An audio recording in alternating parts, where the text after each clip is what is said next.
The wind howled through the Colorado mountains on that spring morning in 1878 when Catherine Hayes watched her beloved straw hat, the one her late grandmother had woven with such care, lift off her head and tumble toward the churning rapids of the Arkansas River. And in that single moment of loss, she did not know that the massive wild-haired mountain man, observing from the rocky outcrop above, would change the entire course of her life. Catherine stood frozen at the river's edge, her hand still raised halfway to where her hat had been just seconds before. The pale yellow straw caught the sunlight as it danced across the water's surface, spinning and bobbing in the violent current. She had stopped to water her horse after the long journey from Denver, never imagining that one strong gust would steal away the most precious reminder of the woman who had raised her after her parents died from cholera when she was just 7 years old. "No, no, no," she whispered, taking an instinctive step toward the water.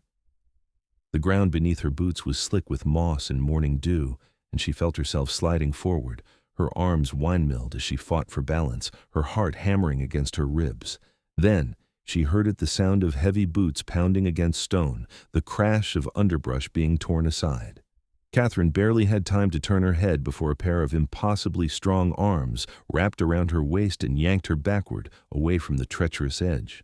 She collided with what felt like a wall of solid muscle, and the impact knocked the breath from her lungs. "You trying to kill yourself over a hat?" The voice was deep, rough as gravel, but there was concern threading through the gruffness. Catherine twisted in the stranger's grip, and her eyes went wide. The man holding her was enormous, easily 6 feet 4 inches of pure, corded muscle wrapped in buckskin and rough homespun cloth. His shoulders were so broad they blocked out the sun, casting her in shadow. Dark brown hair fell past his collar, tangled and wild, and a thick beard covered the lower half of his face. But it was his eyes that stopped her protest before it could form pale gray, like the mountain mist, and filled with an intensity that made her stomach flip. "Let me go," she managed, though her voice came out breathier than she intended. He released her immediately, stepping back with his hands raised. "Easy there, miss. Just kept you from taking a swim you wouldn't come back from." Catherine smoothed down her traveling dress, a practical brown cotton that had seen better days, and tried to regain her composure. "I was not about to jump in.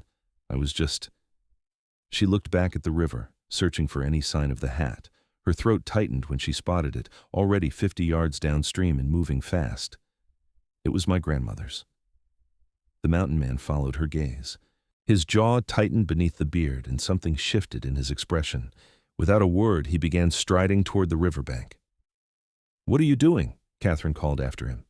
He did not answer. Instead, he shrugged out of his heavy leather coat and tossed it onto a nearby boulder. His shirt followed, and Catherine felt heat flood her cheeks as she caught sight of the expanse of his back muscles rippling beneath sun-bronzed skin marked with old scars. This was a man who had lived hard and survived harder. "You cannot be serious," she said, hurrying after him. "The current is too strong. You will drown." He sat on a rock and tugged off his boots, his movements efficient and unhurried. "Been swimming these mountains since before you were born, I reckon." He glanced at her, and she thought she saw the corner of his mouth twitch beneath his beard. "What's your name?" "Catherine. Catherine Hayes." "Well, Miss Catherine Hayes, I'm Jakob Brennan, and I am going to get your grandmother's hat back." Before she could protest again, he dove into the water. Catherine's heart leapt into her throat as she watched Jakob's powerful form cut through the rapids. The river was swollen with snowmelt from the high peaks, cold enough to stop a man's heart in minutes, violent enough to dash him against the rocks that jutted up like teeth from the riverbed.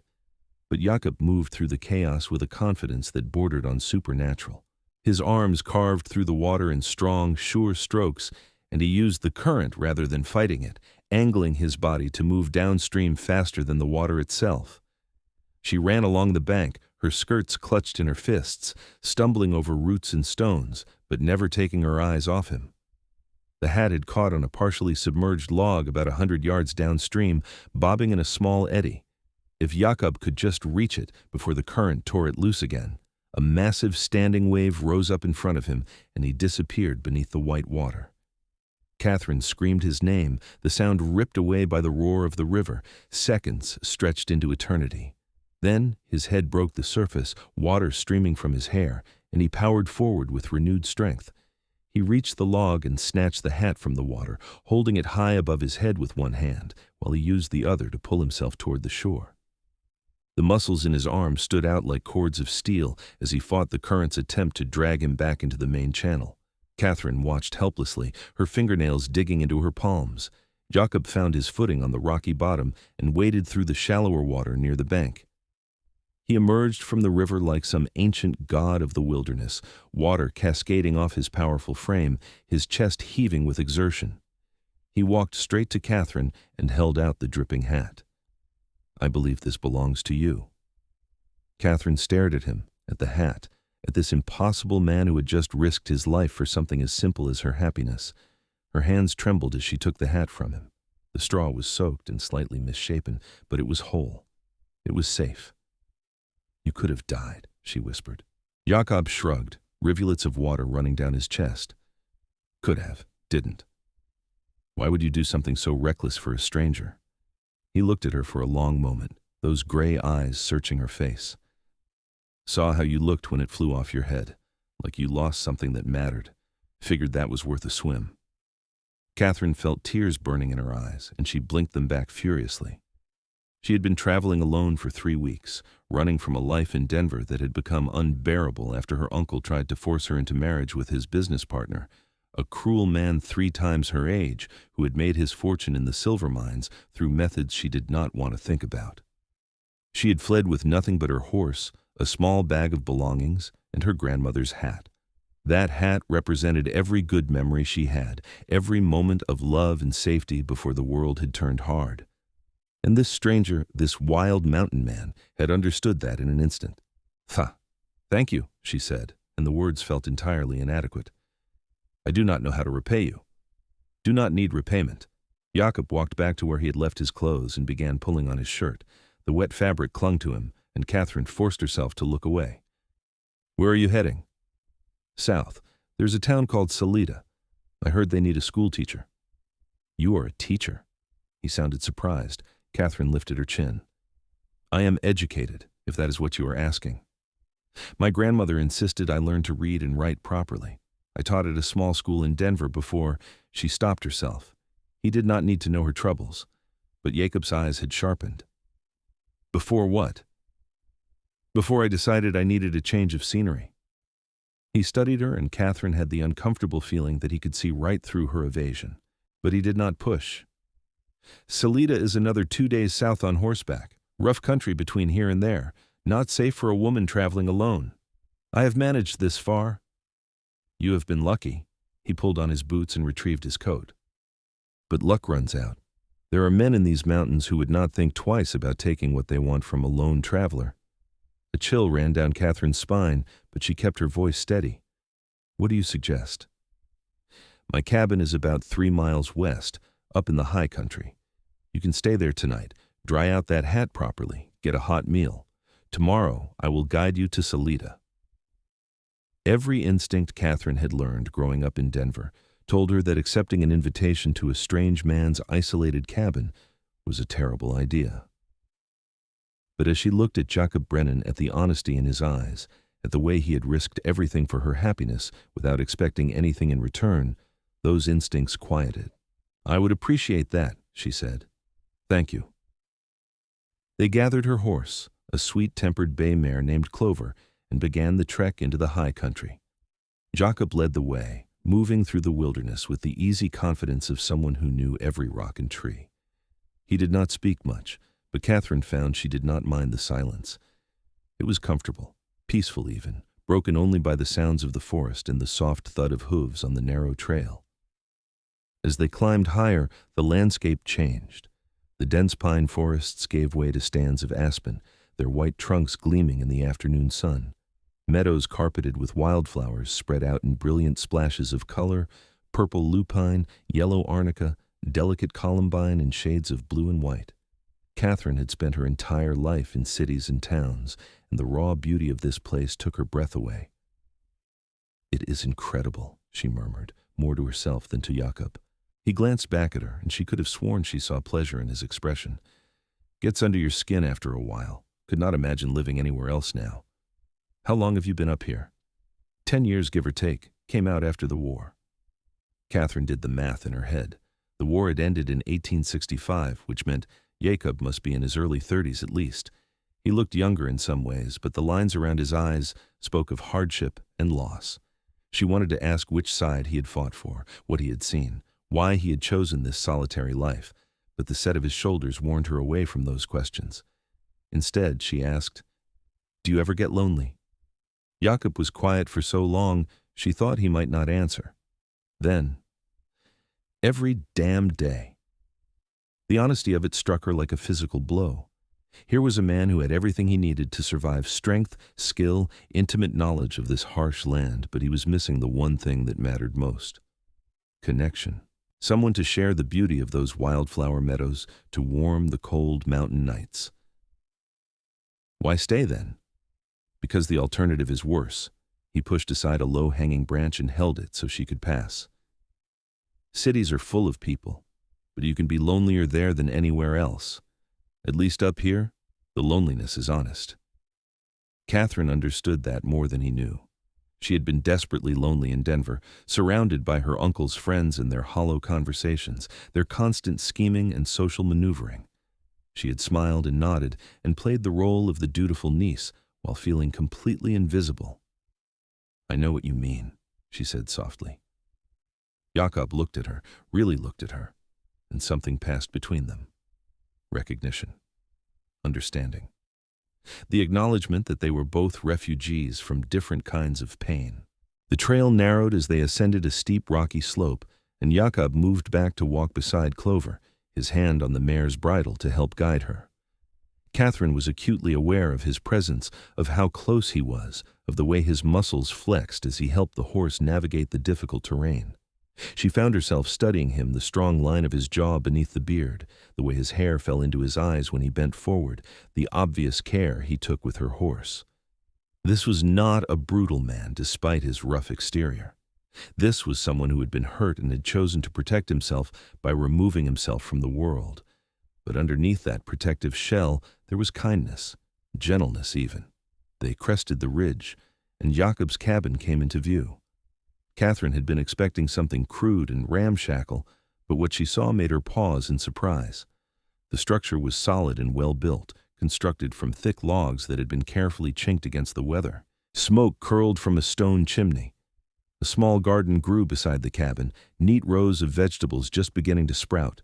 A creek burbled nearby, clear and cold. "You built this yourself?" she asked. "Most of it.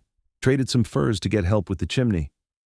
Jakob led Clover to a small lean-to stable where a massive roan horse was already housed. "Make yourself comfortable. I will tend to your horse and get a fire going for supper." Catherine slid down from the saddle, her legs stiff from the long ride. She carried her bag and her grandmother's hat toward the cabin, pushing open the heavy wooden door. The interior was dim but clean. A large bed occupied one corner, covered with thick furs and woven blankets. A table and 2 chairs sat near the stone fireplace. Shelves lined the walls, holding supplies and tools, everything organized with military precision. Books, she counted at least a dozen, a fortune out here, were stacked beside the bed.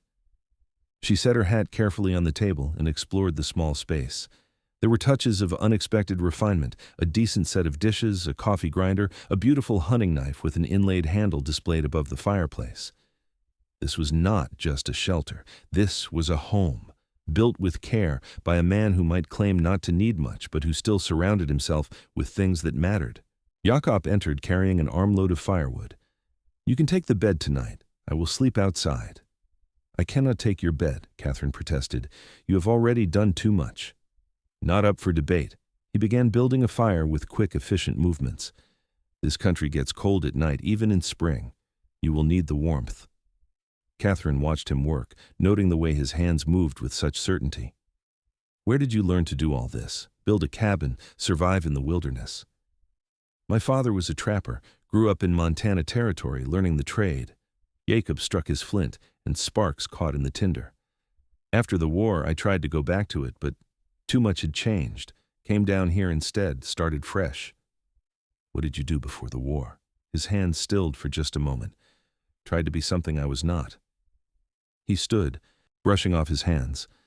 "I have some venison from yesterday's hunt. You like stew? Catherine recognized the deflection but let it pass. I have not had a proper meal in days. Anything sounds wonderful.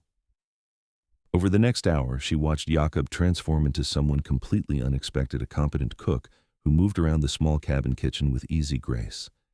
He diced potatoes and carrots with precise knife work, seasoned the venison with herbs he had dried himself, and set the whole thing to simmer in a heavy pot suspended over the fire.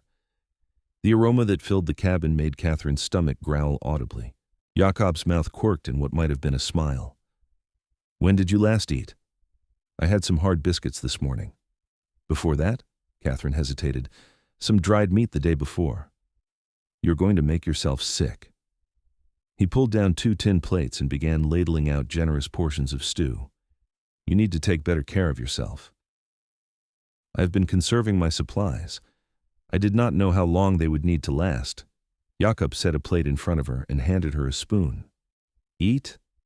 The stew was incredibly rich and savory, the meat tender enough to fall apart at the touch of her spoon, the vegetables perfectly cooked. Catherine could not remember the last time she had tasted something so good. She ate with single-minded focus, and when she looked up, she found Jakob watching her with an expression she could not quite read.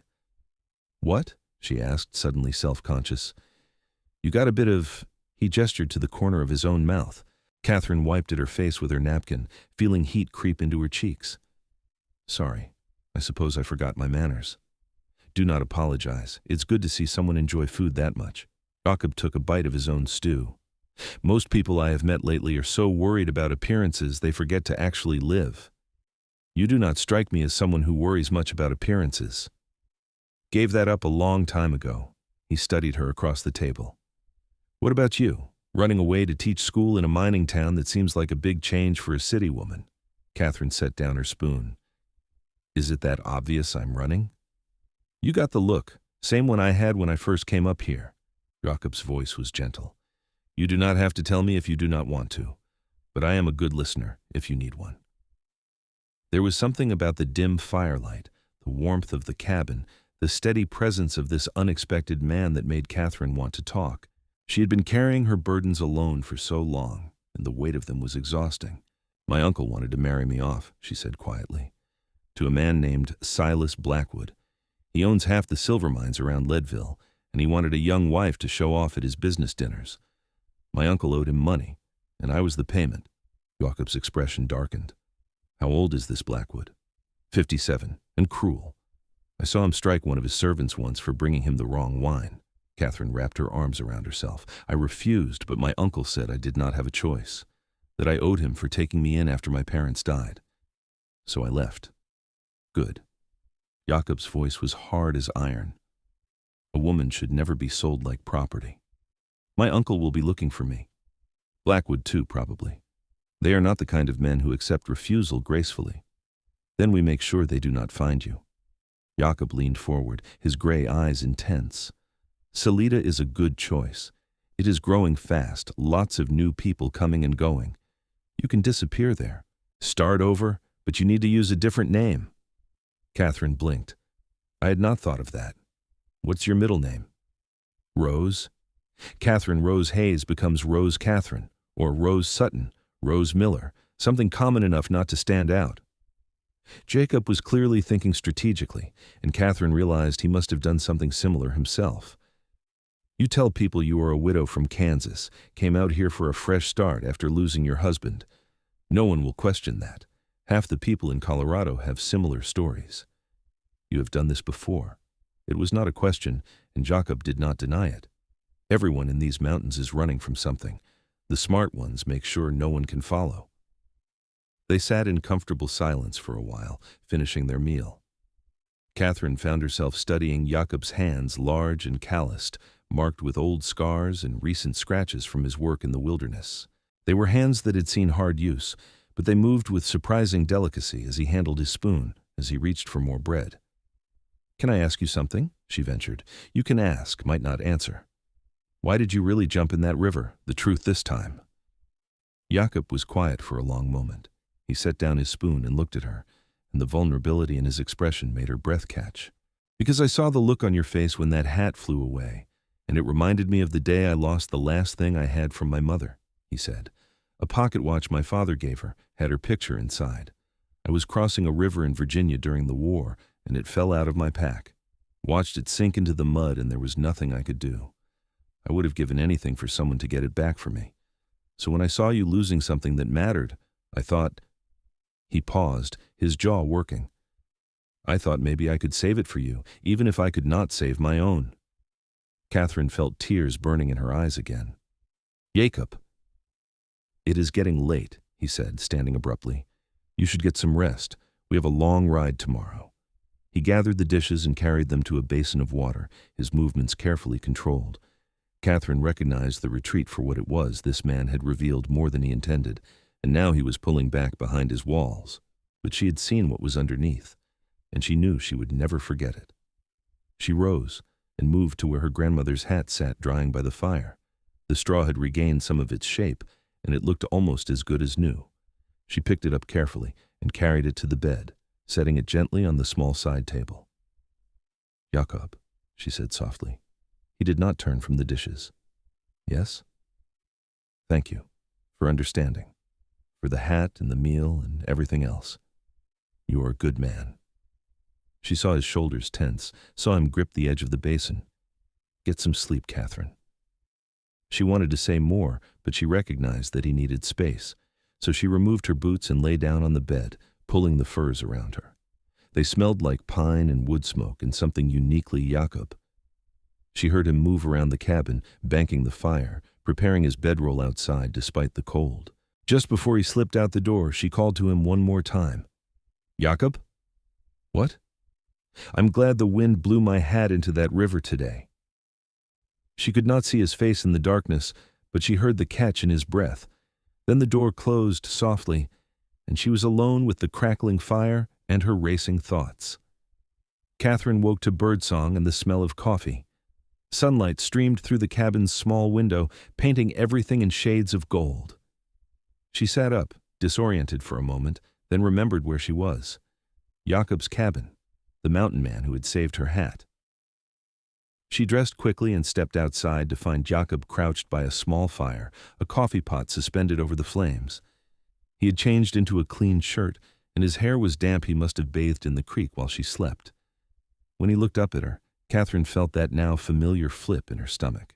"Morning," he said. "Coffee?" "Please." He poured her a cup in a tin mug, and she wrapped her hands around it gratefully. The morning air was crisp and cold, her breath misting in front of her face. But the view from Jakob's cabin was stunning. She could see for miles across the valley, the Arkansas River, a silver ribbon far below, the mountains rising up in majesty all around. "I could never get tired of this," she murmured. "Neither could I." Jakob was watching her rather than the view. "Did you sleep well?" "Better than I have in months, actually." It was true.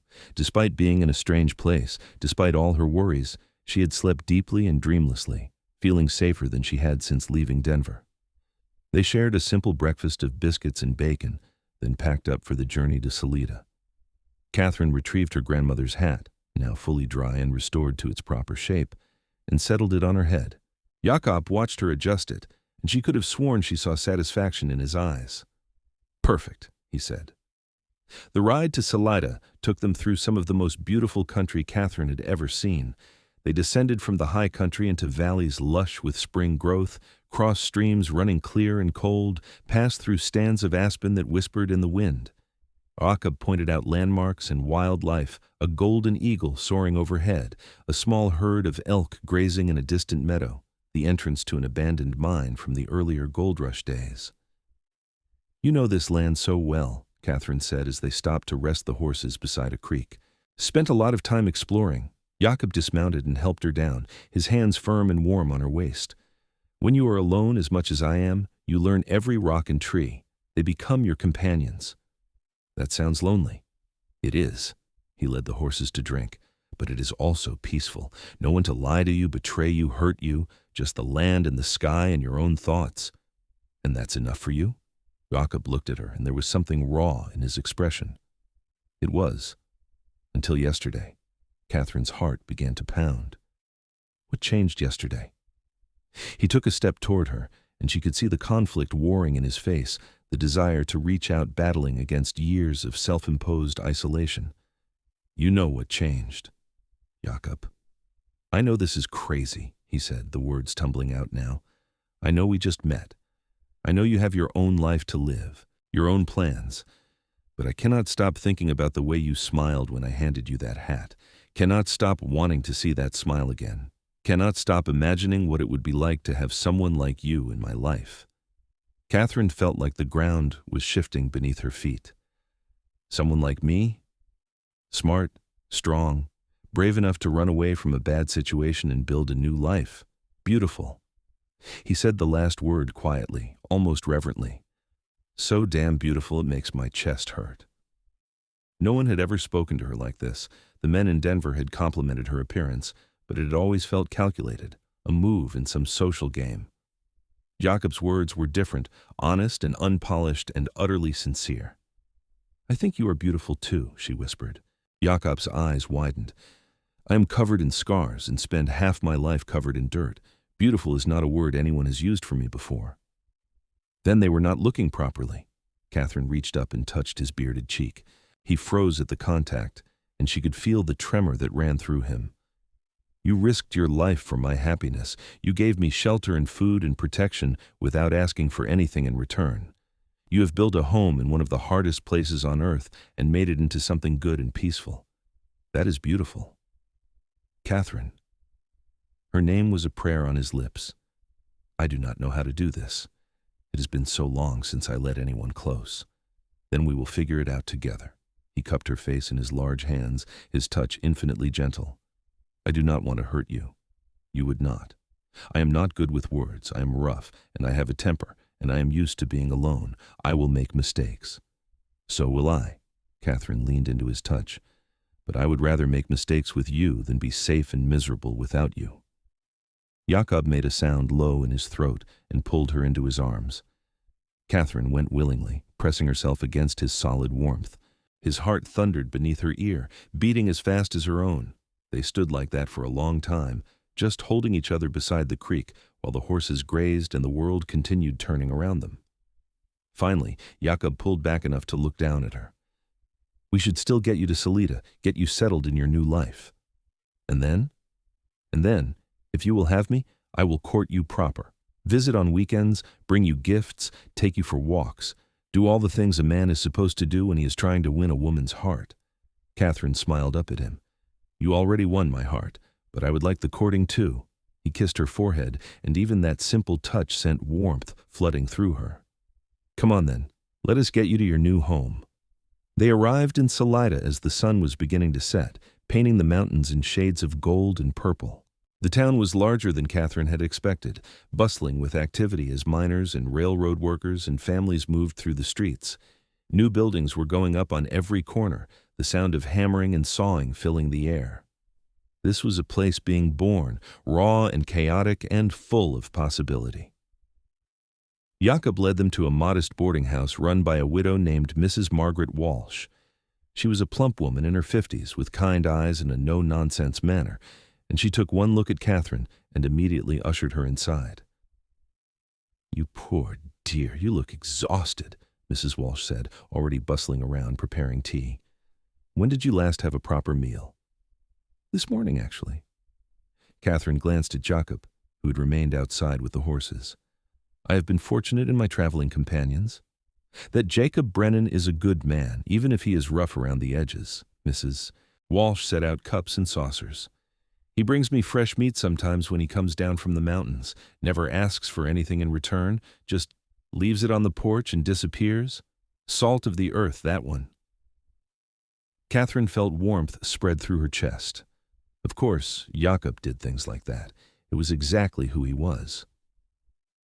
Now, you said in your letter you are looking to teach, Mrs. Walsh continued. We desperately need a school teacher. The woman who was running the schoolhouse moved back east last month, and the children have been running wild ever since. The town council will be thrilled to have you. I should warn you, Catherine said carefully. I am traveling under a different name now. For personal reasons, I would prefer to be called Rose Catherine rather than Catherine Hayes. Mrs. Walsh's expression sharpened with understanding. Running from something? Someone. Several someones, actually. Well, Rose Catherine you shall be, and if anyone comes around asking questions about a Catherine Hayes, I never heard of her. The older woman patted her hand. You're not the first to come out here needing a fresh start, and you will not be the last. We look after our own in Salida. Jakob appeared in the doorway. Got her things settled. Is there anything else you need? Mrs. Walsh looked between them, and a knowing smile crossed her face.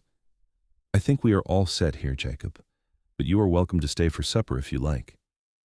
Thank you, madam, but I should be getting back before full dark. He looked at Catherine.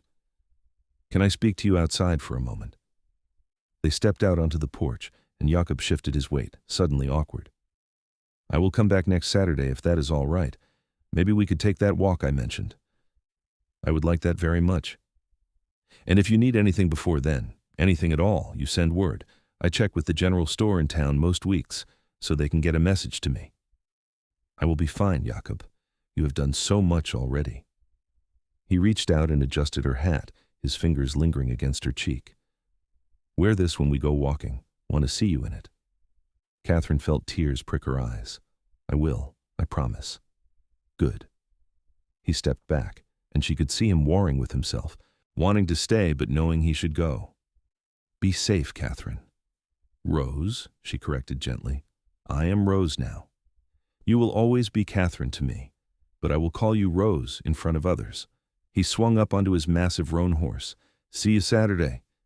She watched him ride away until he disappeared around a corner, then stood on the porch for a long time, her hand pressed against the place where his fingers had touched her face. The next week passed in a blur of activity. Catherine now, Rose Catherine, to everyone in Salida met with the town council and was immediately hired to run the schoolhouse. The building was small and rough, just one room with a pot-bellied stove and mismatched desks, but she threw herself into organizing it with enthusiasm. She cleaned and swept, arranged books, prepared lesson plans, and decorated the walls with maps and alphabet charts. The children began arriving on Monday morning, 18 of them, ranging in age from 5 to 14, the sons and daughters of miners and shopkeepers and railroad workers. They were rough and rowdy, testing her limits at every turn, but Catherine had learned to handle difficult students during her time in Denver. She was firm but fair, and by the end of the first week, she had earned their respect. Mrs. Walsh proved to be a godsend, helping Catherine navigate the social complexities of the town and introducing her to the right people. The boarding house became her sanctuary, a place where she could let down her guard and be herself. But every night, lying in her small room, Catherine found herself thinking about Jakob, wondering what he was doing up in his lonely cabin, whether he was thinking about her too, whether Saturday would ever arrive. When it finally did, she woke before dawn, too excited to sleep. She dressed carefully in her best day dress, a soft blue cotton that brought out her eyes, and pinned up her hair with extra care. Her grandmother's hat sat waiting on her dresser, and she placed it on her head with hands that trembled slightly. Jakob arrived at noon, riding into town on his roan with a bundle strapped behind his saddle. He had trimmed his beard and pulled his hair back, and he wore what was clearly his best shirt, still rough homespun, but clean and mended with careful stitches. When he saw Catherine waiting on the porch, his entire face lit up. You look beautiful, he said, swinging down from his horse. So do you. He laughed, a sound she had never heard from him before, and it transformed his whole appearance. I brought you something. He untied the bundle and held it out to her. Inside was a shawl, hand-woven in shades of cream and brown, soft as a cloud. Jakob, this is too much. Made it myself over the past week. Nights get cold up in the mountains. Nothing else to do with my hands. He looked almost embarrassed. Figured you might need it for evening walks. Catherine wrapped the shawl around her shoulders, touched beyond words. It is perfect. Thank you. They walked through town and out into the surrounding countryside, talking about everything and nothing. Catherine told him about her week at the school, about the children and their progress. Jakob shared stories from his life in the mountains, pointing out plants and their uses, teaching her to read the signs of weather in the clouds. Time passed without them noticing, the afternoon melting into evening. When they finally returned to the boarding house, Mrs. Walsh had dinner, waiting a clear signal that she approved of Jakob and had adopted him into their small circle. Over the next months, this became their pattern. Jakob would ride down from the mountains every Saturday, and they would spend the day together. Sometimes they walked, sometimes they rode out to beautiful spots Jakob knew, sometimes they just sat on the porch and talked. Each visit, Catherine learned more about the man behind the rough exterior. She learned that he had been a schoolteacher himself before the war, that he had enlisted to fight for the Union despite being from a border state, that he had seen terrible things in the conflict that still haunted his dreams.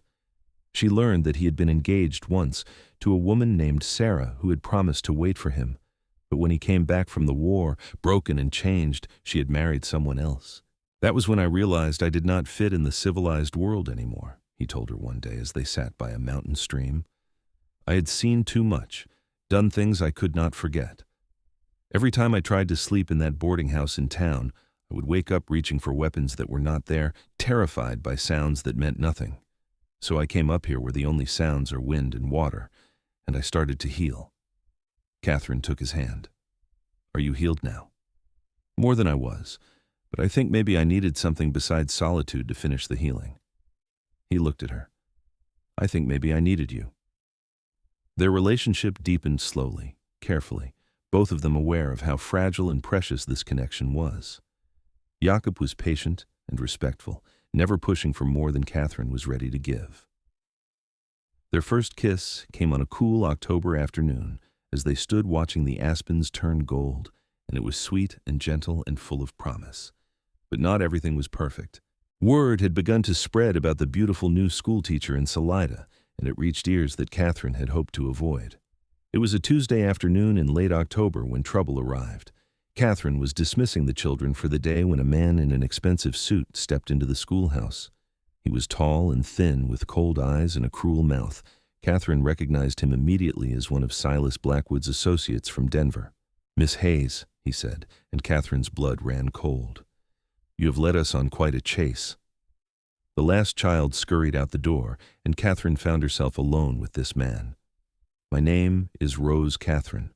I believe you have me confused with someone else. Do not play games with me." He moved closer, and Catherine instinctively backed up until she hit her desk. "Mr. Blackwood is very disappointed in you, as is your uncle. They have sent me to bring you back." "I am not going anywhere with you." "I am afraid you do not have a choice." He reached into his coat, and Catherine's heart leaped into her throat, but instead of a weapon, he pulled out official-looking papers. "I have a court order here stating that you are the legal ward of your uncle until you reach the age of 25 or marry with his permission. As you are only 22 and have no such permission, you must return to Denver immediately." Catherine stared at the papers, her mind racing. Could this be legal? Could her uncle really force her to return? "I want to see a lawyer." "By all means, but in the meantime, you are coming with me." He grabbed her arm, his fingers digging in painfully. "We have a coach waiting outside. Let go of me. Do not make this harder than it needs to be, Miss Hayes. Mr. Blackwood can be very generous to those who cooperate and very cruel to those who do not." Catherine opened her mouth to scream, but the man clapped his other hand over her face.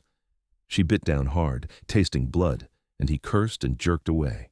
She bolted for the door, but he was faster, catching her around the waist and hauling her backward. Then the schoolhouse door crashed open. Jakob stood in the doorway, and he looked like the wrath of God made flesh.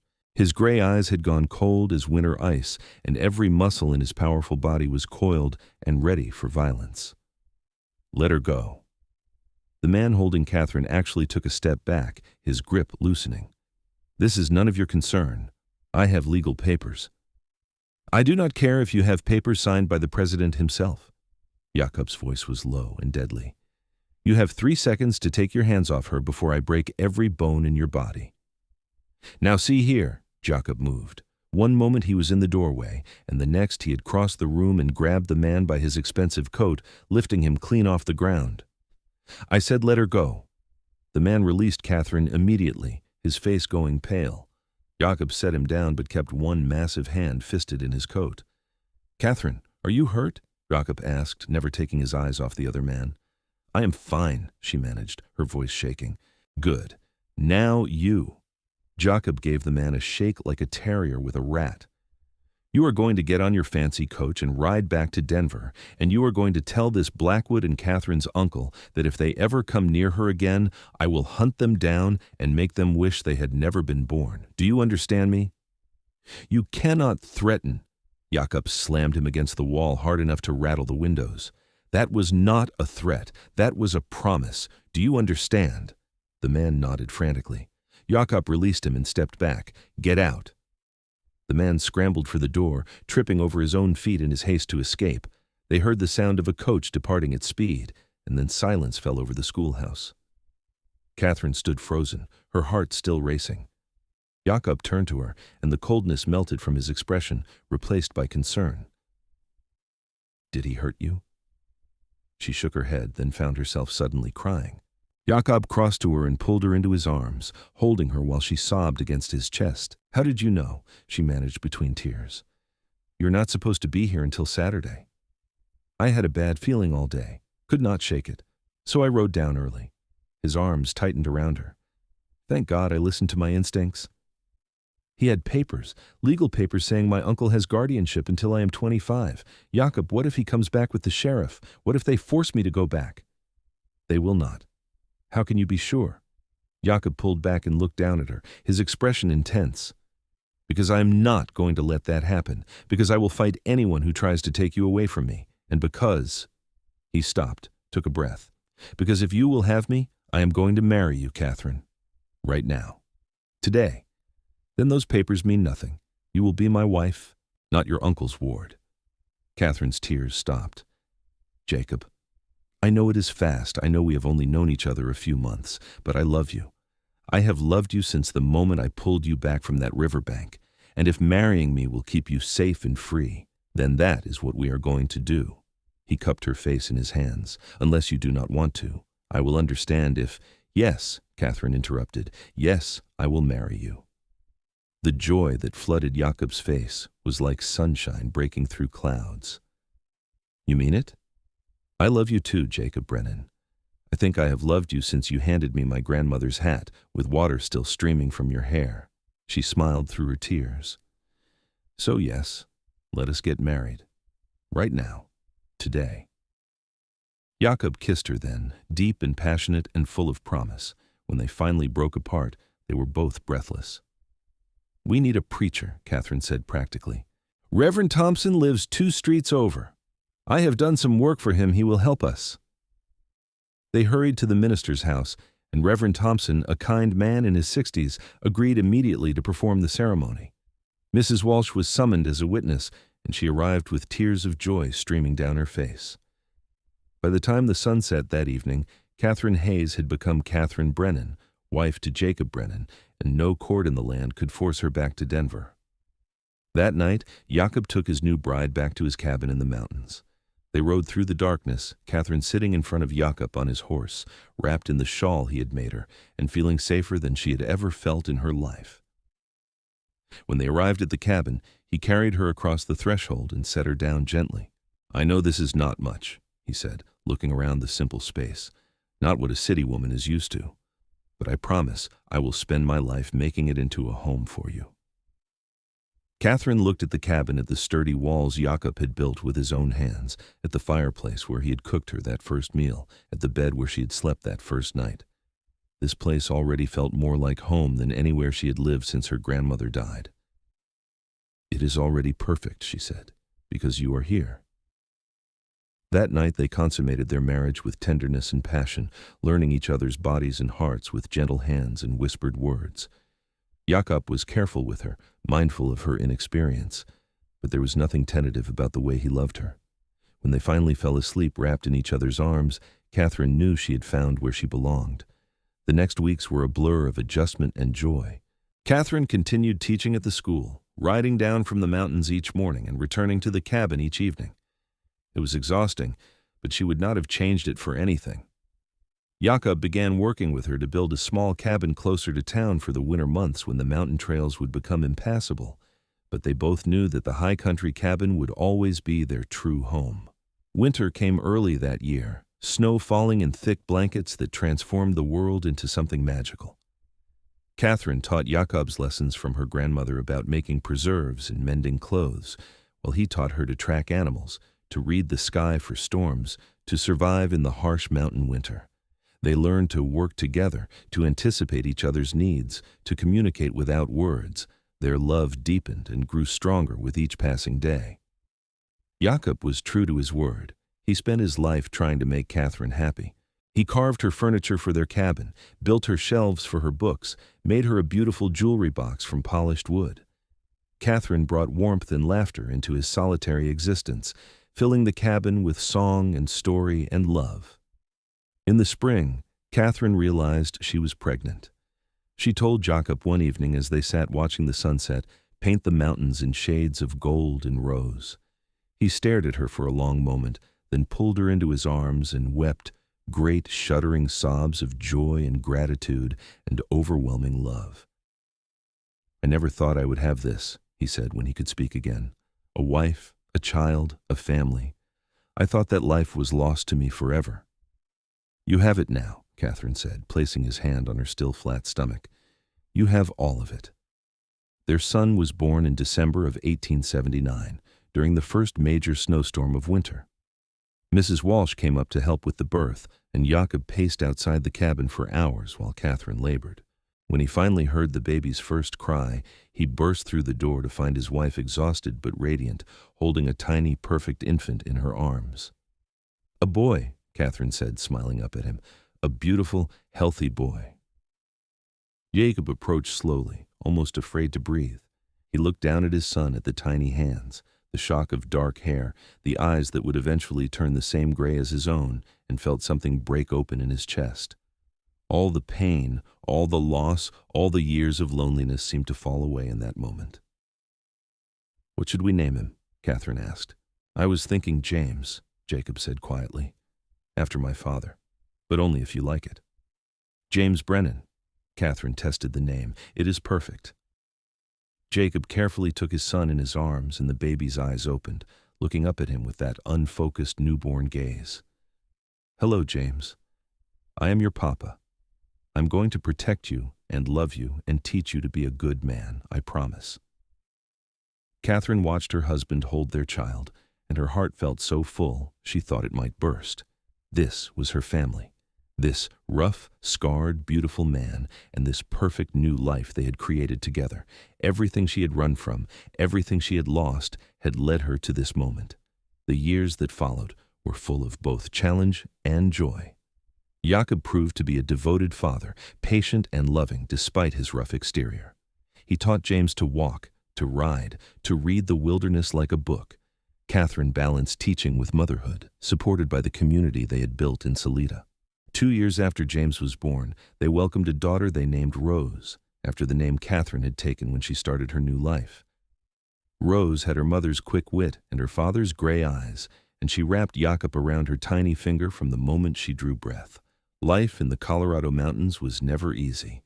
There were harsh winters when food ran low, summers when drought threatened the crops, moments of danger from wild animals and unpredictable weather. But Jakob and Catherine faced every challenge together, their love growing deeper and more resilient with each passing year. They never heard from Catherine's uncle or Silas Blackwood again. Occasionally, travelers from Denver would bring news Blackwood had married someone else, a woman even younger than Catherine, and the marriage was reportedly miserable. Catherine's uncle had lost his business due to bad investments in drink. Catherine felt a pang of pity for them both, but mostly she felt grateful. Their cruelty had driven her away from Denver and straight into Jakob's arms.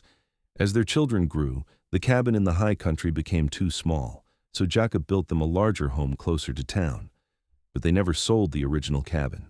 Instead, it became their retreat, the place they went when they needed to reconnect with each other and remember where their love had begun. On their 10th anniversary, Jakob surprised Catherine by taking her back to that original cabin for a week alone. The children stayed with Mrs. Walsh, who had become a beloved grandmother figure to them. Jakob and Catherine rode up the familiar trail, and when they arrived, Catherine saw that he had decorated the cabin with wildflowers and had a special meal prepared. "I wanted to recreate our first night here," he said, pulling out a chair for her. Back when you were a frightened city woman, and I was a lonely mountain man who could not believe someone like you would look twice at him." Catherine laughed. "I was never frightened of you. Overwhelmed, maybe. Drawn to you, definitely. But never frightened." "I was terrified of you," Jakob admitted. "Terrified of how much I wanted you to stay. Terrified of how much it would hurt when you inevitably left."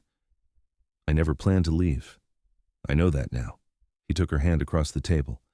"But back then, I could not imagine why you would choose a life with me. Could not see what you saw in a broken-down soldier hiding in the mountains." Catherine stood and moved to sit in his lap, wrapping her arms around his neck. "I saw strength, kindness, a man who would risk his life for a stranger's happiness. I saw the person I wanted to spend the rest of my life loving." Jakob kissed her, and it was just as sweet and passionate as their first kiss all those years ago. "Best decision I ever made, jumping in that river. Best decision I ever made, running away from Denver." They made love that night in the bed where they had first come together as husband and wife, and it felt like coming home. Afterward, they lay tangled in each other's arms, watching the fire cast dancing shadows on the log walls.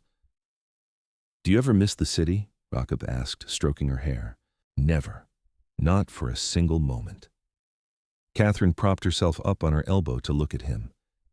"This life we have built, it is everything I could have wanted and more. You, the children, this beautiful wild place. I am the luckiest woman alive. I am the lucky one. You gave me back my life, Catherine. Gave me a reason to live instead of just exist." "We saved each other," she said simply.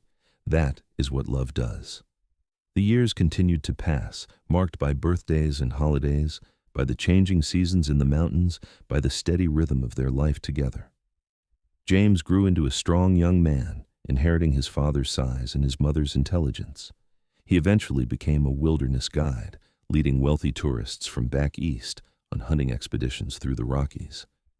Rose surprised everyone by becoming a doctor, one of the first female physicians in Colorado. She studied in Denver, the same city her mother had fled from, and returned to Salida to open a practice serving the mining communities.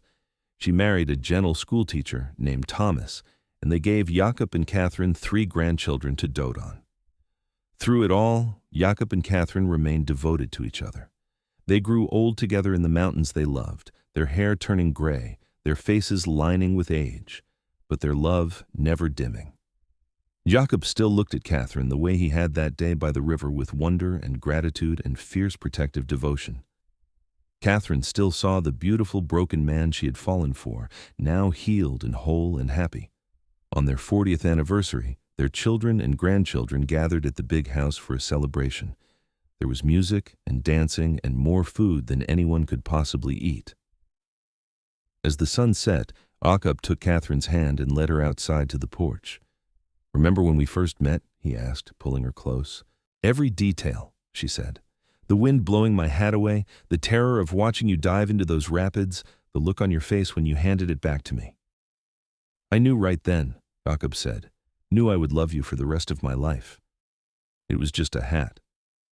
"It was never about the hat." He tilted her face up to his. "It was about seeing you hurting and wanting to fix it. It was about the way you smiled when I brought it back. It was about knowing that I would do anything, brave anything, to see that smile again." Catherine felt tears slipping down her cheeks. "You have given me 40 years of smiles, Jakob Brennan, and I plan to give you 40 more."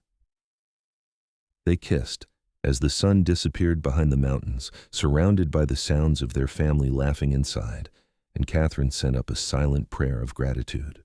Gratitude for the wind that had blown her hat into the river, for the mountain man brave enough to save it, for the love that had grown from that one simple act of kindness. As they grew older still, Jakob's health began to fail. The harsh life in the mountains combined with old war injuries took their toll. Catherine nursed him through pneumonia one winter, through a broken leg the next year, through countless smaller ailments. But Jakob remained stubbornly alive, insisting he had too much to live for to give up easily. "I am not going anywhere without you," he told Catherine on his 75th birthday. "So you had better plan on sticking around for a good long while." "I am not going anywhere," she promised, and she kept that promise. They lived on together, their bodies aging but their spirits remaining young. They still took walks when Jakob's legs would carry him, still sat on the porch watching the sunset, still held hands like newlyweds. Jakob passed away peacefully in his sleep at the age of 78, with Catherine beside him, as she had been for nearly 45 years. Catherine found him that morning, his face peaceful, his hand still reaching for hers, even in death. She sat with him for a long time, crying and talking to him, thanking him for the life they had built together. At his funeral, she wore her grandmother's hat, faded and worn now, but still whole. It seemed fitting. That hat had brought them together, and it would see Jakob to his final rest. Catherine lived another 5 years after Jakob's death, surrounded by her children and grandchildren. She never remarried, never even considered it. Jakob had been the love of her life, and no one could replace him. She spent her final years telling stories to her grandchildren about the mountain man who had braved the raging rapids to rescue a hat, about the love that had bloomed from that one brave act, about the life they had built together in the wild mountains of Colorado. On a spring morning in 1923, Catherine passed away in her sleep. Her family found her with a smile on her face, her hands folded over her heart, her grandmother's hat resting on the table beside her bed. They buried her next to Jakob in the small cemetery overlooking the valley, with the Arkansas River visible in the distance, the same river where their story had begun all those years ago. On Catherine's headstone, beneath her name and dates, their children had these words carved: "She found her home in the mountains and her heart in a mountain man." Together, they proved that the greatest adventures begin with a single act of courage. And in the high country, in the cabin Jakob had built with his own hands, the cabin where they had spent their first night as husband and wife, where they had conceived their children, where they had returned again and again to reconnect with their love, that cabin still stands. It has been preserved by their descendants, a testament to the enduring power of love. Visitors who make the difficult trek up the mountain trail can still see Jakob's careful craftsmanship in the logs, can still warm themselves by the stone fireplace where he cooked that first meal for Catherine. And on a special shelf above the fireplace, protected under glass, sits a faded straw hat woven long ago by a grandmother's loving hands. The hat that brought two souls together. The hat that started it all. The hat that reminded a lonely mountain man what it meant to care about someone else's happiness more than his own safety. The hat that gave a frightened young woman the courage to accept love when it appeared in the most unexpected form. Their great-great-grandchildren still tell the story how mountain man Jakob Brennan braved the raging rapids to rescue Catherine Hayes's lost hat just to see her happy smile return. How that one act of selfless courage became the foundation of a love that lasted a lifetime. How two broken people found healing in each other and built something beautiful in the wilderness. And on quiet days, when the wind whispers through the aspens around that old cabin, some say you can still feel their presence, Jakob's protective strength and Catherine's gentle warmth, forever intertwined, forever home in the mountains they loved. The story of their love became legend in Salida and the surrounding communities. Parents told it to their children as an example of what true love looked like, not the easy romance of storybooks, but the hard-won devotion of two people who chose each other every day, who worked through challenges together, who built a life from nothing but love and determination. Their descendants thrived in Colorado, carrying on the legacy of strength and compassion that Jakob and Catherine had instilled. The Brennan name became synonymous with integrity, with community service, with the kind of quiet heroism that Jakob had displayed that day by the river. And the hat, that simple, precious hat, remained a symbol for generations. It represented the things we value not for their monetary worth, but for the memories they carry, the love they represent. It stood as a reminder that sometimes the smallest gestures have the most profound impact, that risking everything for someone else's smile is never foolish, that true courage comes in many forms. In the end, the story of Jakob and Catherine Brennan was not just about a mountain man and a city woman who fell in love in the wilds of Colorado. It was about two people who saw each other truly, who recognized the goodness in each other despite their rough edges and hidden wounds. It was about choosing love even when it seems illogical, about having the courage to reach for happiness even when life has taught you to expect pain. It was about a hat that flew into a river, and a man who jumped in after it, not because the hat itself mattered so much, but because the woman who owned it mattered. Because her happiness mattered, because in that moment, seeing her smile again was worth any risk, any danger, any sacrifice. And that, their descendants would say, was the true magic of their story. Not that they fell in love, people fall in love every day, but that they stayed in love through 45 years of marriage, through hardship and loss, through the mundane dailiness of life, and the extraordinary challenges the mountains threw at them. They stayed in love because they had built their relationship on a foundation of selflessness, of choosing each other's happiness above their own comfort. Jakob and Jakob Brennan showed everyone who knew them that love was not just a feeling, but a choice, a commitment, an action repeated every day in countless small ways. It was jumping into dangerous rapids to retrieve a hat.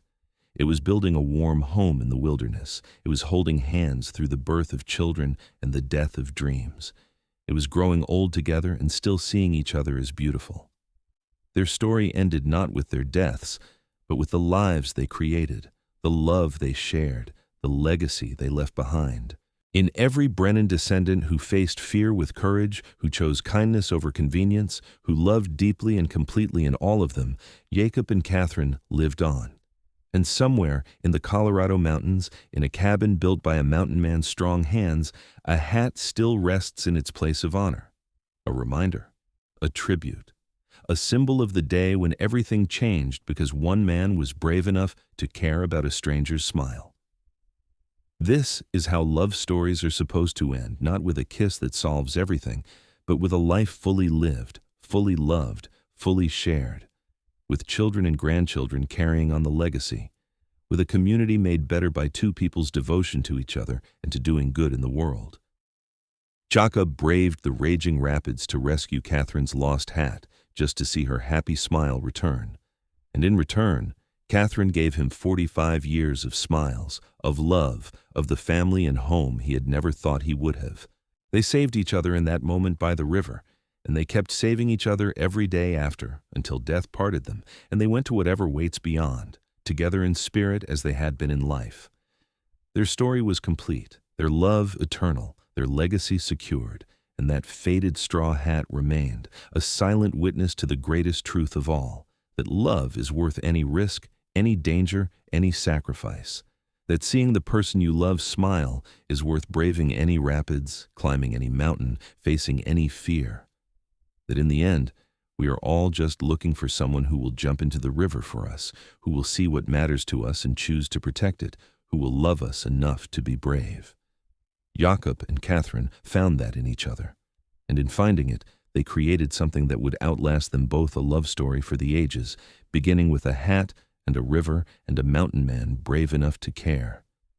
This was their story, and it was complete.